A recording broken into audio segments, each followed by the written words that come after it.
Welcome as we continue our study of Colossians in chapter 4, verse 12.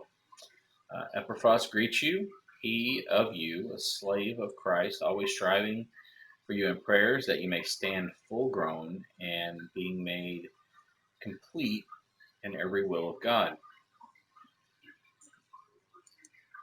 So greets, we saw that in verse 10. It's aspazomai, and it's a full embrace. So it's not just a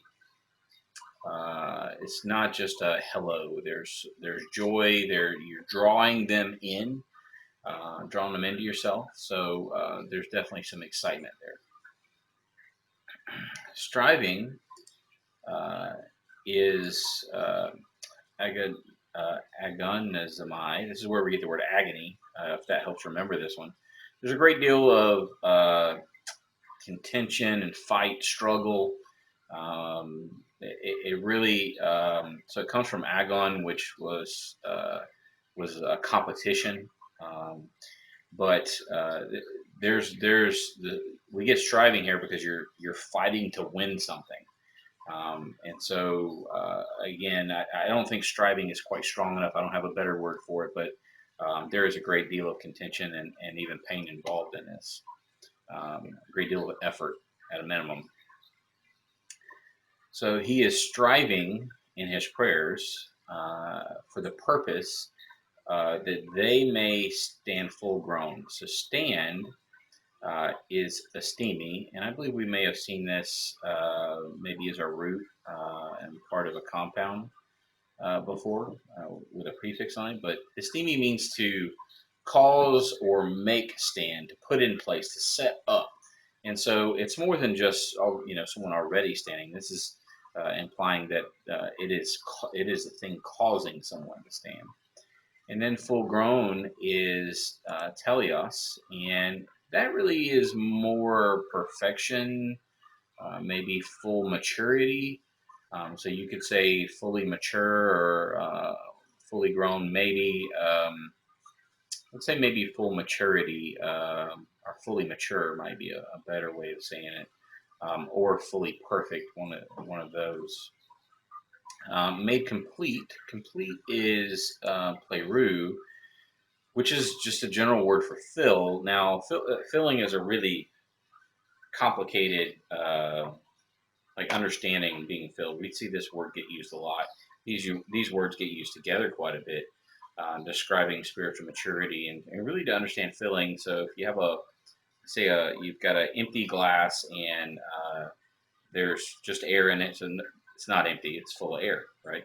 It's gonna really not have any taste. It's gonna be clear. It'll be whatever temperature the air is. So it's room temperature, 70 degrees. You pour 34-degree cherry Kool-Aid in that glass all the way up to the top. It displaces the air.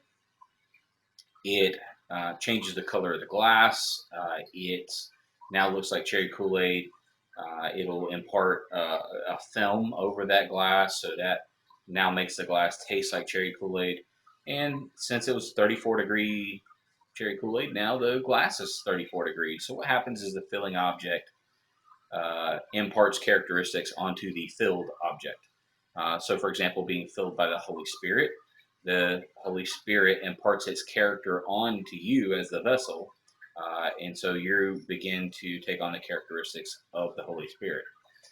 So this is there's a lot more here than just fill or even complete. I think so. It's really talking about these two words together. Are really talking about taking on the character of God, taking on the character of the Holy Spirit in every will of God. And will is thelema. It's a common word for will. It comes from thelo, which means desire, and it has the suffix of ma on it. And it's generally believed, there's some argument on this, but it's generally believed that ma means results of. So it's the results of will. Now, that's not used exclusively of God's will. It is used of others' will as well. But I will say that when it's referring to God's will, it is always thelema.